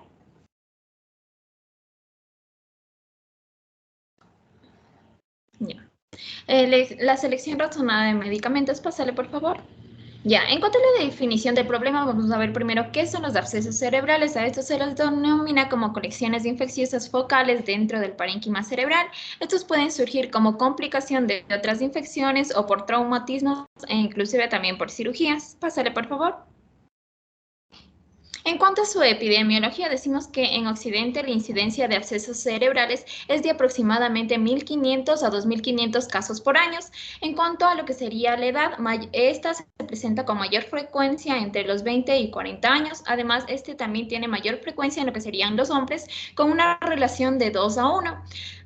Unos datos relevantes que podemos tener de aquí es que del 20 al 30% de estos abscesos cerebrales no tienen antecedentes como tal, es decir, se desconoce la causa, y en cuanto a la mortalidad que tiene estos ha disminuido porque antes se presentaba una mortalidad de lo que sería el 50%, actualmente se presenta de un 20%, y esto generalmente se lo atribuye a lo que sería la introducción de la tomografía computarizada, porque esto nos permite generar un diagnóstico mucho más temprano y también una ubicación más precisa. En cuanto a los factores inductores que más se presenta es lo que serían las infecciones rinosinusales, traumatismos encefalocraneales y también por lo que sería procesos neuroquirúrgicos. Pásale, por favor. Ya. En cuanto a su etiología, tenemos en cuenta que aquí la distinción etiológica, esta puede realizarse teniendo en cuenta de dónde proviene lo que sería este absceso cerebral, y esto también tomando en cuenta las condiciones del paciente. Entonces, como podemos ver en esta gráfica, vamos a ver lo que sería la predisponencia que pueden tener. Aquí tenemos aquellos pacientes que son inmunocomprometidos, como pueden ser aquellos que tienen infección por VIH, neutropenia y también trasplantes. Entonces, vamos a ver las cepas que pueden generar este proceso de abscesos cerebrales. También tenemos aquellos que se diseminan por medio de la contigüidad, que son traumas penetrantes de neurocirugía, otitis media o mastoiditis. Además, también tenemos aquí la sinusitis paranasal, infecciones dentales. Y por su parte, en cuanto a la diseminación hematógena, tenemos la endocarditis infecciosa, cardiopatías congénitas, abscesos pulmonares, IBM y también las bronquiectasias. Algo muy particular que vamos a tener en cuenta de aquí es que esta se presenta con mayor frecuencia lo que serían los streptococos y estafilococos, son los que más causan estos abscesos cerebrales, en particular lo que serían los streptococos viridians y también estafilococos aureus, que son los más comunes. En cuanto a la parte de lo que serían los abscesos cerebrales secundarios a traumatismos, generalmente también se le atribuye con mayor frecuencia el estafilococos aureus y también a lo que serían bacilos gram negativos, que pueden ser la Klebsiella, la Pseudomonas, entre otros más. Pásale, por favor. En cuanto a su fisiopatología, vamos a tener en cuenta que las bacterias pueden invadir a lo que sería el cerebro por varias vías. En estas tenemos las propagaciones tanto directas y también las hematógenas. En cuanto a las directas, vamos a tener que se incluye estos patrones de continuidad como es la otitis media crónica, la sinusitis crónica, mastoiditis y abscesos dentarios. Otra cosa también es los cuerpos extraños. Generalmente aquí podemos decir las heridas de bala en los cuales se genera un tejido necrótico y al dejar fragmentos de metal, estos pueden servir como nido para las infecciones y también tenemos los procesos neuroquirúrgicos. Por otra parte, tenemos la propagación hematógena. Entonces, aquí tenemos las infecciones pulmonares crónicas, las endopatitis bacterianas, infecciones de la piel, entre otros medios más. Y uno de los mecanismos que también podemos ver en la imagen está el foco criptogénico, en el cual nos dice que se desconoce el mecanismo por el cual se generan estos abscesos cerebrales. Entonces, algo muy particular que podemos tener en cuenta es que la diseminación directa generalmente en estos sitios contiguos va a presentar un solo absceso cerebral, y en cuanto ya hablamos de una diseminación hematógena, estos generalmente presentan múltiples lesiones. Ya, ¿cómo se va a generar? Primero está lo del patógeno, que ya se encuentra en el parénquima cerebral. Entonces, este daño tisular se observa que es principalmente por la respuesta inflamatoria aguda del huésped al patógeno invasor. Entonces, ¿qué se genera aquí? Se inicia una área de restablecimiento, la que llamamos cerebritis, que se necrosa de forma paulatina, dando como resultado una cavidad compuesta de material purulento. Entonces, ¿qué se va a generar luego de esto? Es una maduración de este absceso cerebral. Esto va a depender de 4 etapas. La primera etapa, en la cual va a ser del primero al cuarto día, en el cual va a generarse esta cerebritis temprana, y esta se va a caracterizar porque se van a manifestar formación de lo que sería áreas necróticas mal definidas con inflamación y también edema. Por su parte, una segunda etapa en la cual esta va a presentarse del 4º al 10º día, que vamos a ya llamarle como cerebritis tardía, en el cual estas áreas necróticas ya van a tener un tamaño máximo y también va a haber un predominio de linfocitos y también macrófagos. Y una tercera etapa que se la denomina como capsular temprana, que va a partir del 11º día al 14º día, que inicia con la formación ya de una cápsula fibrosa y también la acumulación de fibroblastos y neurovascularización. Por otra parte, tenemos la cuarta etapa, que ya va a ser a partir del 14º día, que se genera, en donde ya el absceso alcanza su madurez y disminuye el área necrótica central y también el proceso de inflamación. Pásale, por favor. En cuanto a los criterios, vamos a tener en cuenta que para confirmar tenemos como criterio muy fuerte la alteración visual de un campo óptico, y por su parte, la parte fuerte que nos permite confirmar este diagnóstico está el coma, la convulsión, la pleiocitosis neutrofílica. En cuanto a lo bueno, se encuentran las alteraciones de la conciencia, alteraciones del comportamiento, y por su parte también está lo que sería el valor de eritrosedimentación elevada. Por otra parte, aquellos que son muy débiles para generar una confirmación de este proceso son la cefalea grave, fiebre alta, mareo, hiperleucocitosis y también que ésta se encuentre en un periodo subagudo. Pásale, por favor. Ya, en cuanto al diagnóstico, si bien a pesar de que se presenta clínica, también puede haber marcadores séricos que pueden estar elevados, el diagnóstico por neuroimagen es muy fundamental. Entonces aquí vamos a utilizar lo que sería la tomografía computarizada. Como podemos ver en esta imagen, este es un ataque cerebral que evidencia una gran lesión hipodensa que podemos ver en región frontotemporal izquierda. Por otra parte, pásale por FIS. También vamos a tener en cuenta que la resonancia magnética sí tiene un gran valor también, porque esta nos permite hacer un diagnóstico diferencial con otras entidades como pueden ser las neoplasias. Además de esto, también lo que va a permitir es poder delimitar bien lo que sería este absceso cerebral. Entonces, como podemos ver en esta imagen, en la parte A está lo que sería el absceso en el lóbulo frontal y por otra parte, en la parte B vamos a ver también este absceso, pero este nos permite ver mucho más una imagen hiperintensa porque este es ponderado por difusión. Y por otra parte, abajo vamos a ver una imagen T1 axial, y esta es más característica porque nos permite ver las paredes del absceso, entonces nos permite generar un contraste con las demás. Pásale, por favor. Bueno, continuamos con el diagnóstico diferencial del absceso cerebral. Como podemos ver en la pantalla, el programa Cavisa nos relaciona los siguientes diagnósticos diferenciales de acuerdo a los síntomas más comunes del absceso, como lo son la alteración visual de un campo óptico, el coma, las convulsiones, la alteración de la conciencia y la alteración del comportamiento. Pásale, por favor.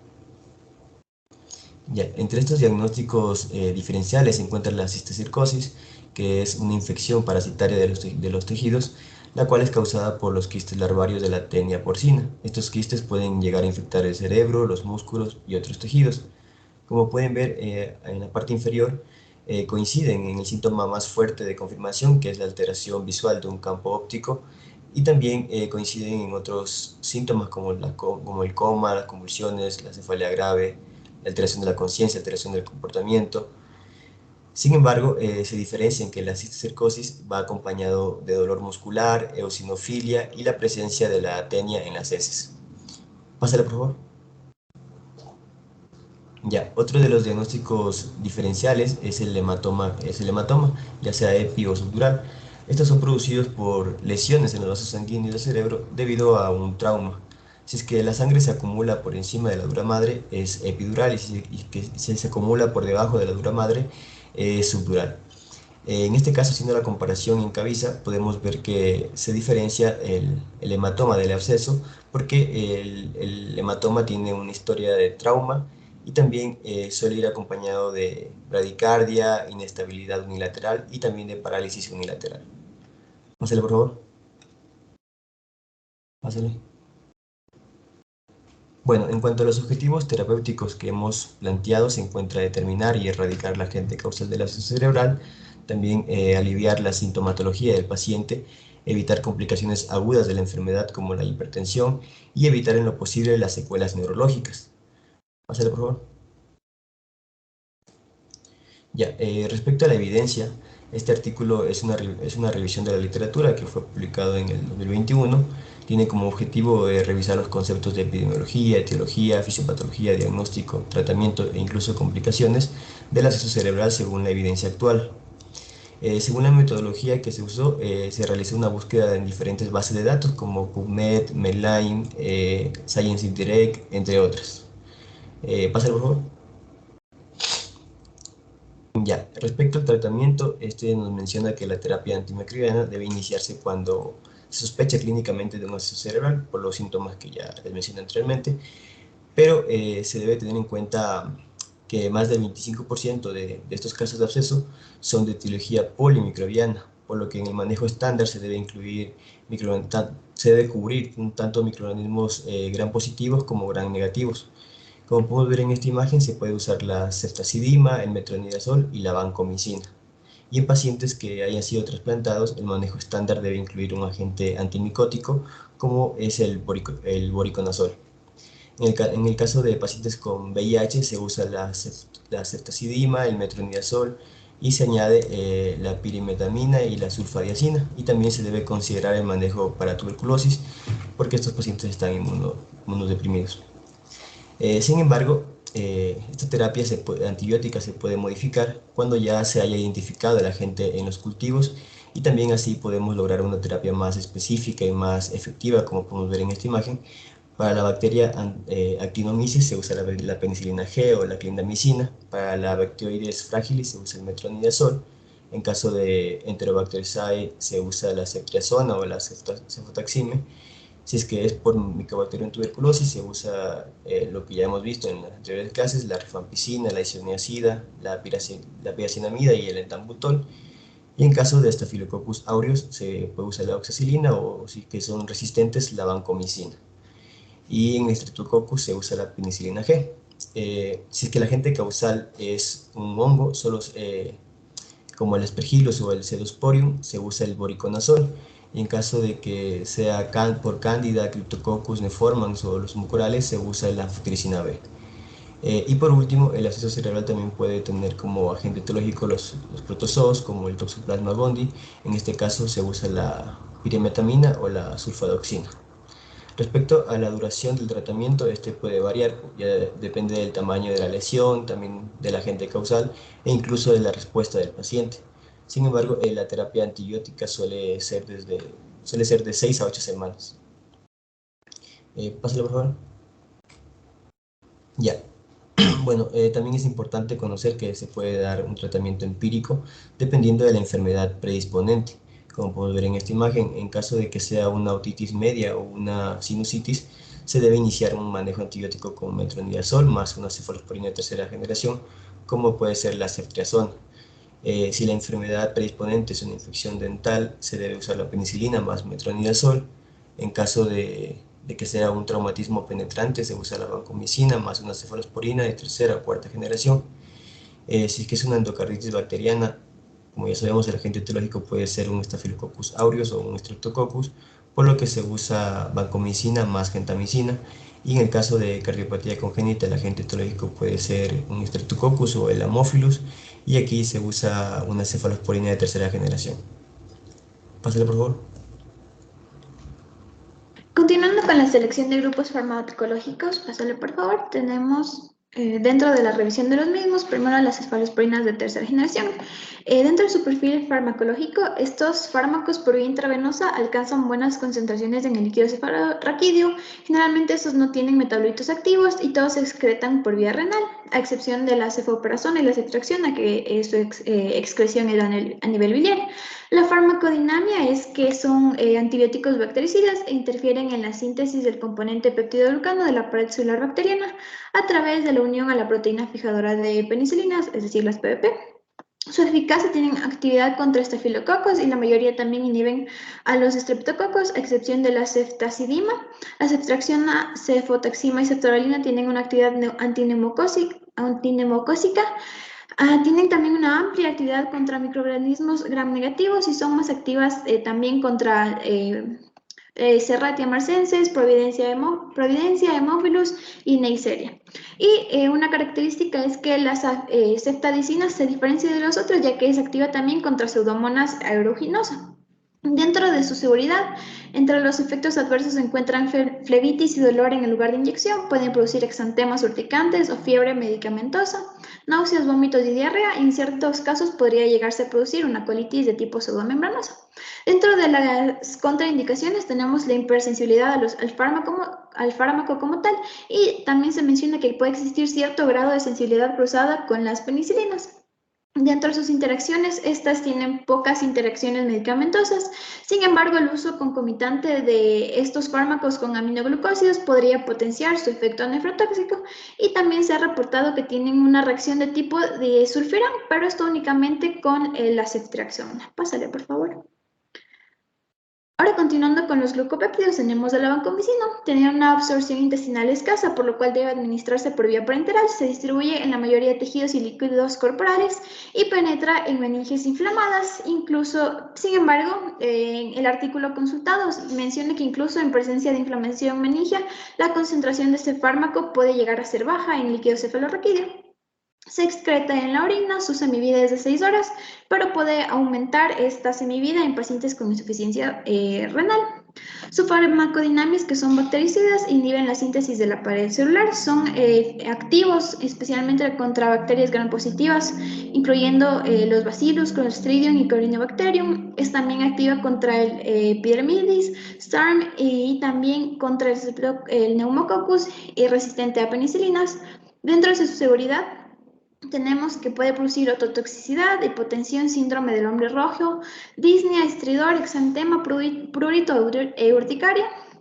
Las contraindicaciones únicamente es la hipersensibilidad del mismo fármaco. Sus interacciones puede administrarse de forma simultánea con, mejor dicho, la administración simultánea de este fármaco con anestésicos se ha asociado a eritema y reacciones de tipo anafilactoides. Y la administración de vancomicina con aminoglucósidos o anfotericina podría llegar a potenciar la nefrotoxicidad u otoxicidad de la vancomicina. Pásale, por favor. Por otro lado, como ya mencionamos, ya se mencionó en la presentación, también puede existir los abscesos producidos por hongos. Entonces tenemos dentro de estos los antibióticos poliénicos, con su representante la anfotericina B, que no se absorbe por tubo digestivo, por ende, y su concentración en el líquido cefalorraquídeo solo es del 2 al 3%, tiene un metabolismo amplio en el hígado y excreción en la orina, y una semivida bifásica con una semivida inicial de 24 horas y una terminal de 15 días. Su farmacodinámica es unirse al ergosterol en la membrana celular fúngica, aumentando así la permeabilidad de la membrana y produciendo la muerte del hongo, ¿no? Dentro de la eficacia es eficaz en la mayoría de infecciones por hongos patógenos como son la cándida, Cryptococcus, Histoplasma y Aspergillus. Dentro de sus efectos adversos tiene varios, entre ellos la nefrotoxicidad, y también contribuye a la aparición de hipocalemia, hipomagnesemia e hiperuricemia.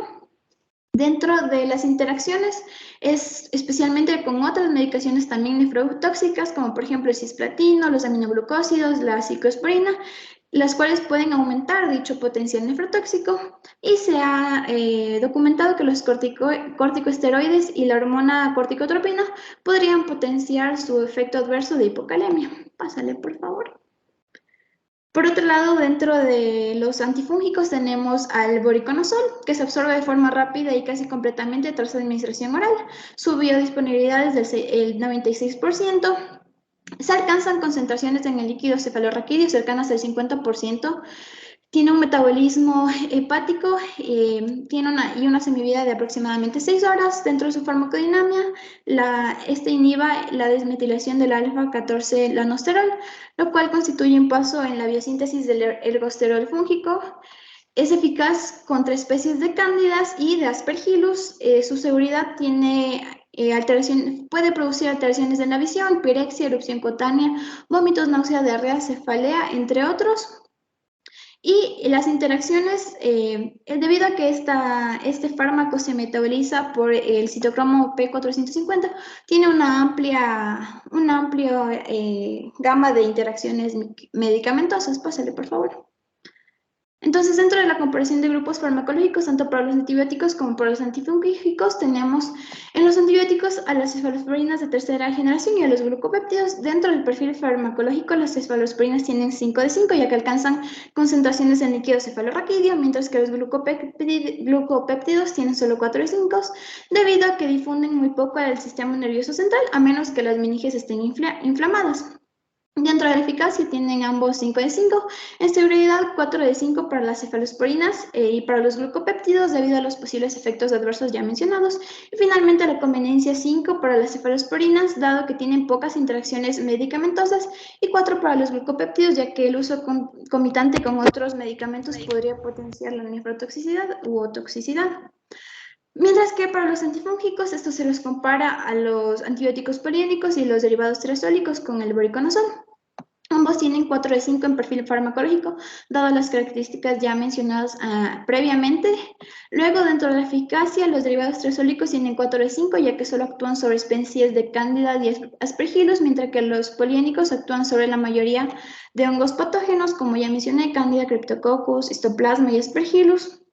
Ambos tienen 4 de 5 dentro de la seguridad debido a los posibles efectos adversos. Y finalmente, dentro de la conveniencia, los antibióticos poliédricos tienen 4 de 5 debido a que hay que tener precaución con su uso concomitante con otros medicamentos nefrotóxicos. Y los triazólicos debido a 3 de 5, ya que estos, como mencioné, se metabolizan por la vía del citocromo P450 y tienen un potencial de interacciones medicamentosas muy amplio. Pásale, por favor. Ya, hasta ahí quedamos. Disculpe que les interrumpa, pero terminamos entonces la presentación del cuarto grupo y veo que ya subieron entonces toda la información. Vamos a evaluar esta segunda parte como presentación, trabajo grupal teórico, y lo que quiero acordar con ustedes entonces es el examen final.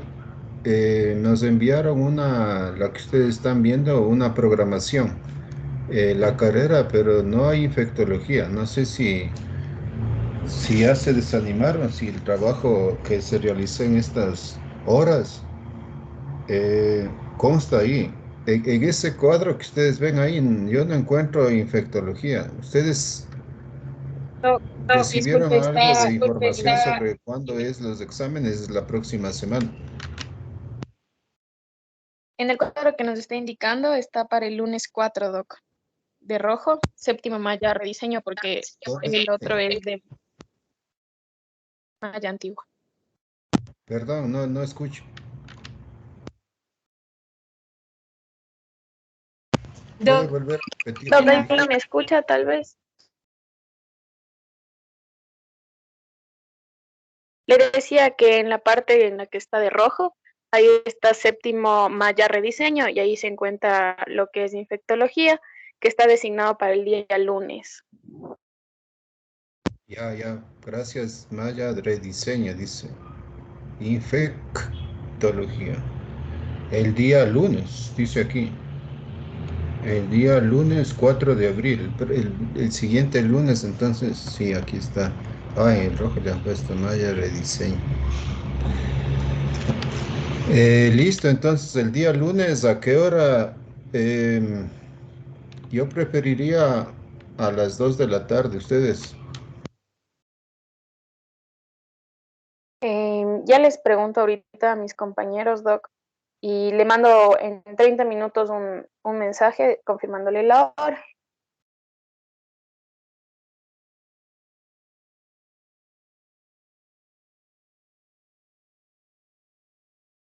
También tienen ustedes que presentar un trabajito final, ¿no? O sea, dos trabajos me parece que quedamos, recuérdenme. No, Doc, quedamos solamente un trabajo y era la fecha máxima de entrega para el día 3 de abril. Y Doc, le quería preguntar si es que el trabajo lo subimos o me envían a mí y le mando en uno solo, o cómo quedaríamos, porque eso no lo habíamos discutido.